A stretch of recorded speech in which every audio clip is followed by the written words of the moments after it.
உத்தரப்பிரதேசத்தில் வரும் 26ஆம் தேதி இரண்டாவது கட்ட தேர்தல் நடைபெறவுள்ள நிலையில் காசியாபாத் தொகுதியின் கள நிலவரங்கள் குறித்து நமது செய்தியாளர் வசந்தி அளித்துள்ள கூடுதல் தகவல்களை தற்போது பார்க்கலாம். 80 தொகுதிகளை கொண்ட உத்தரப்பிரதேசத்தில் 7 கட்டங்களாக வாக்குப்பதிவானது நடைபெறுகிறது. முதல் கட்ட வாக்குப்பதிவானது கடந்த ஏப்ரல் 19ஆம் தேதி நிறைவடைந்த நிலையில் இரண்டாம் கட்ட வாக்குப்பதிவானது ஏப்ரல் 26ஆம் தேதி நடைபெறுகிறது. குறிப்பாக மீரட், மதுரா, அலிகர், காசியாபாத் உள்ளிட்ட 8 தொகுதிகளுக்கு வாக்குப்பதிவானது நடைபெற இருக்கிறது.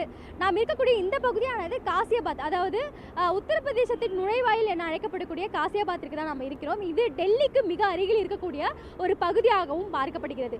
காசியாபாத் பொறுத்தவரைக்கும் உத்தரப்பிரதேசத்தில் இருக்கக்கூடிய முக்கிய தொகுதிகளில் காசியாபாத்தும் ஒன்றாகவே பார்க்கப்படுகக்கூடிய ஒரு விஷயமா இருக்குது. கடந்த காலங்களில் காசியாபாத்தில் இங்கே இருக்கக்கூடிய அரசியல் கட்சிகள் நிறைய முன்னெடுப்புகளை எடுத்திருக்கிறார்கள் அப்படின்றத களத்தில் பார்க்க முடியுது. குறிப்பாக இந்திய கூட்டணி சார்பில் காங்கிரஸுடைய எம்பியாக இருக்கக்கூடிய ராகுல் காந்தி, அதே போல் சமாஜ்வாதி கட்சியோடைய தலைவராக இருக்கக்கூடிய அகிலேஷ் யாதவ் போன்றவர் வந்து இங்கே வந்து இந்திய கூட்டணி சார்பில் கூட்டத்தை நடத்தியிருக்கிறார்கள். அதே போல் நேற்று மாயாவதியோடைய தலைமையில் வந்து பகுஜன் சமாஜ் கட்சியில் பொதுக்கூட்டத்தை வந்து பிரம்மாண்டமாக ஏற்படுத்தியிருக்காங்க. இது கட்சியின் தொண்டர்களுக்கிடையே பெரும் எழுச்சியை ஏற்படுத்திய ஒரு விஷயமாக இருப்பதும் பார்க்கப்படுகிறது. ஸோ காசியாபாத்தில் பொறுத்த வரைக்கும் இங்கே அதாவது பாஜகவுடைய ஒரு கோட்டையாகவே இங்கே பார்க்கப்படுது. இங்கே இருக்கக்கூடிய சட்டமன்ற தொகுதிகளிலும் சரி பாஜகவுடைய ஆளுமை வந்து நிறைய செலுத்தப்பட்டு இருக்கிறத நம்ம பார்க்க முடியுது. குறிப்பாக கடந்த 2019 நாடாளுமன்ற தேர்தலை பொறுத்த வரைக்கும் காசியாபாத்தில் VK சிங் வந்து பாஜகவுடைய வேட்பாளராக நிறுத்தப்பட்டார். அவர் 5 லட்சத்துக்கும் அதிகமான வாக்குகள் வித்தியாசத்தில் வந்து வெற்றி பெற்றதை பார்க்க முடிந்தது. தற்போது பாஜக தரப்பில் காசியாபாத்தின் வேட்பாளராக அதுல் கார்க் வந்து நிறுத்தப்பட்டிருக்கிறார். அதுல் கார்க் வந்து இங்கே இருக்கக்கூடிய சிட்டிங் எம்எல்ஏவும் இருக்கிறார். இவர் வந்து பாஜகவுடைய மற்ற சட்டமன்ற உறுப்பினர்களுடைய ஆதரவு பெரும்பான்மையாக பெற்றிருக்கக்கூடிய ஒரு நபராக இருக்கிறார். அதே போல காங்கிரஸ் தரப்பிலிருந்து அதே போல் காங்கிரஸுடைய வேட்பாளராக இருக்கக்கூடிய தோலி சர்மா அவர்கள் வந்து காங்கிரஸுடைய வேட்பாளராக இருக்கிறார். இவர் இங்கே இருக்கக்கூடிய மக்களுடைய பரிச்சயமான முகமாக இருப்பதனால அவருடைய வெற்றி வாய்ப்புகள் இங்கே கொஞ்சம் அதிகமாக இருக்கிறதா பார்க்கப்படுது.